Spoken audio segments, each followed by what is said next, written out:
Alright, hi class, Coach Day. Today's video is going to be on the notes on graphing quadratic equations.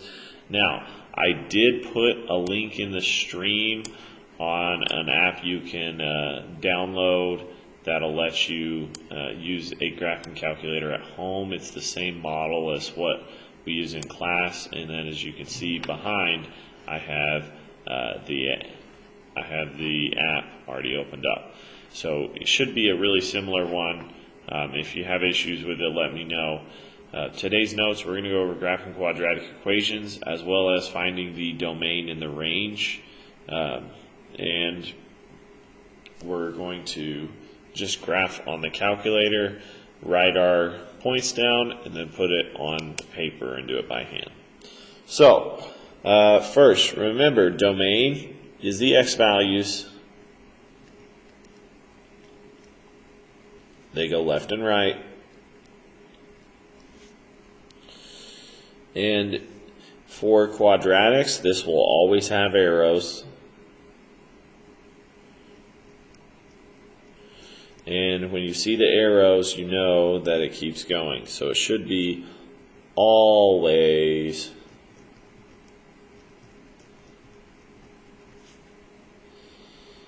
all real numbers. Or remember, the symbol for that is the railroad sign. Now, our range, which is our y values, range goes up and down. And our range on quadratics is going to have a limit. So if you have a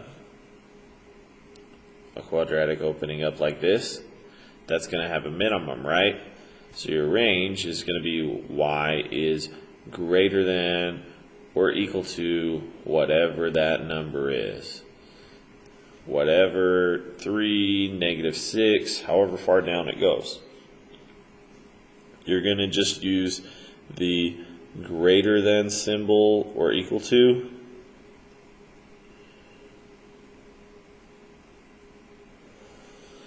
And you just compare it to the vertex.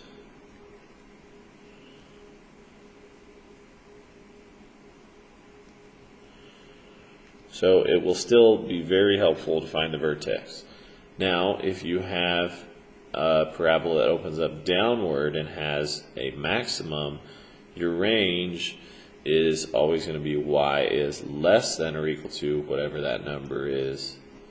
And remember, you're just using, you're going to once again use this and compare it to your vertex.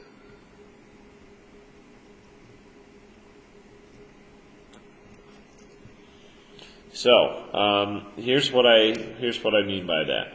Let's take y equals x squared. Now this part we're going to do on our calculator. So let me get this a little bit smaller.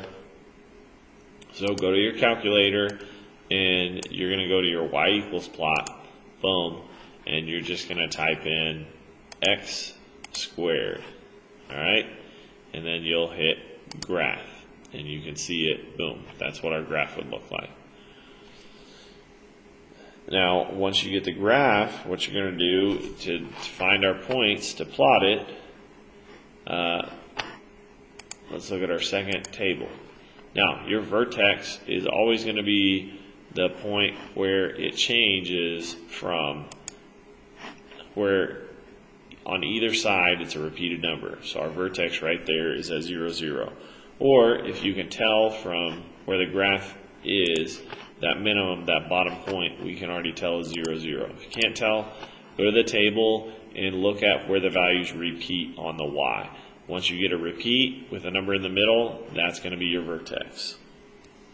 So our vertex is at 0, 0. Our domain, remember, your domain, it's the arrows, it's what goes left and right. Let's look back at the graph. Continues going left forever, continues going to the right for arrow. So our domain is going to be all real numbers. Now, our range does stop. Where does it stop at? It stops where the y value is at 0. So our range is going to be y is, and then remember, if you've got to open it up, it's going to be greater than or equal to, so greater than or equal to 0. Now, before we graph it here, let's get points on our table so we make sure we get an accurate graph. So I'm going to go back to second graph. That'll open up my table. And let's put the vertex in the middle, so 0, 0 in the middle. And now let's select points. Here, I'll put a star next to it so we know that's our vertex. Select points above it and below it. Well, on my calculator, oh, sorry. It's not letting me grab and move this now.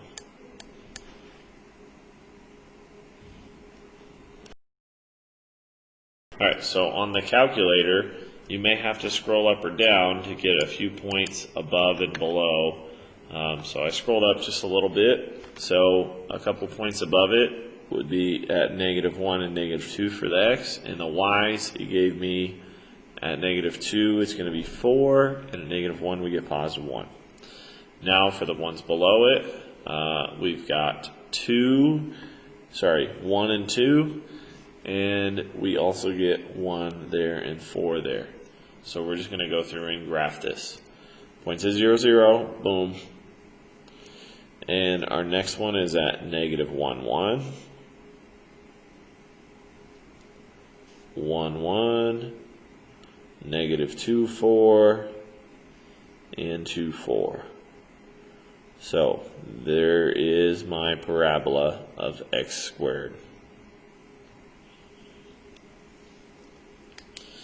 And that is what you're going to do on these notes. I'm going to stop the video here. We'll continue on more examples in the next video.